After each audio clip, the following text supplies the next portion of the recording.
Hi, I'm Enix Sears, and today I'm going to answer the question, how do I succeed as a young architect? This is the business of architecture. All right, today's question comes in from Stefanos. And Stefanos, this is a question that I had when I first started out in architecture, and it's a question that I know a lot of new architects have, especially if they're younger and especially if they don't feel like they have a large portfolio. And here's Stefanos' question. He asks, I'm only 30 years old and I'm afraid I will not be taken seriously.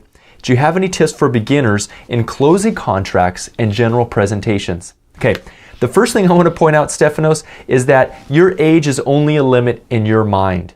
Think about the successful people who have succeeded from a very, very young age. Look at Bill Gates, Steve Jobs, Hewlett and Packard. They started those companies when they had nothing. They were working out of their garage. Go watch the Steve Jobs movie about how he was working in the garage with Steve Wozniak, and they landed an investment deal that later launched Apple Computers. Okay, so that's the first thing. Get rid of any limiting beliefs that just because you're young, you can't succeed. All right, look at Bjarke Ingels. He's the principal of big Bjarke Ingels Group. He got to start at a very young age, and he's doing incredible projects. So the point here is that go out there and get it. Your age shouldn't be a factor. Now, to answer the second part of your question, do I have any tips for beginners in closing contracts and general presentations?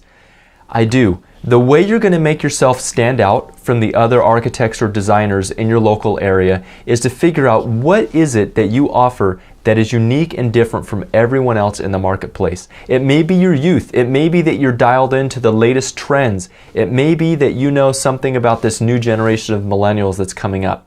Okay, so you have to figure out what is it that makes you different from everybody else. And then in terms of closing the contracts and general presentations, what I would say is when you go into a presentation, and I'm talking about if you're cold calling someone or they invite you to a meeting, avoid talking about your firm and about your experience and about what you do, because then you come across as selling yourself. The first thing you want to do is you want to try to find out as much as you can about the other person's business, about how they make their money, where their leads come. Really get to know your potential clients' businesses.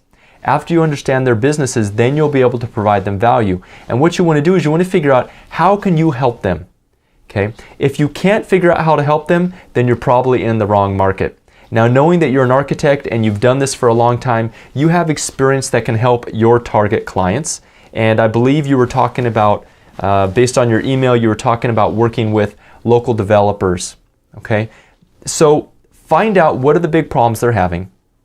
Come up with some solutions to those problems, meet with them, and teach them about how you think they could solve their problems. That conversation will naturally roll over into you and your services. You might not even bring it up. If you give a lot of value to someone during a conversation, they're naturally going to want to find out more about you. And that's where you're able to talk about what makes you different and how you can help improve their world. All right, Stefanos, the last thing I want to tell you is in your email, you said that you weren't going to go after government contracts because those were out of the picture. Now, I don't know why that is, but I want to caution you, just make sure that that's not a limiting belief that you have in your own head.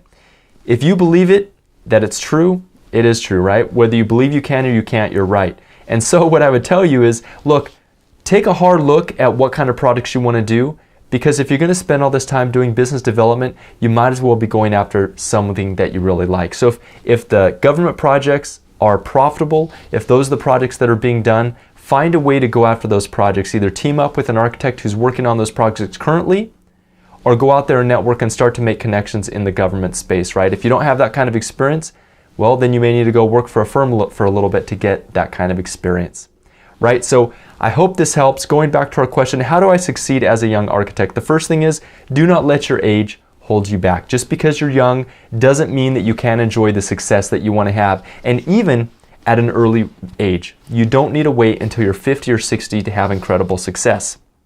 The second thing is, when you're giving presentations, don't think about you pitching your services to the people who you're talking to. First of all, try to find out what their needs are and talk about what's in it for them. How can you help solve their problems? If you enjoyed this Architect Business Tip, go over to architectbusinesstips.com, sign up for my email list so you can get more information like this about how to make more money and have freedom as an architect.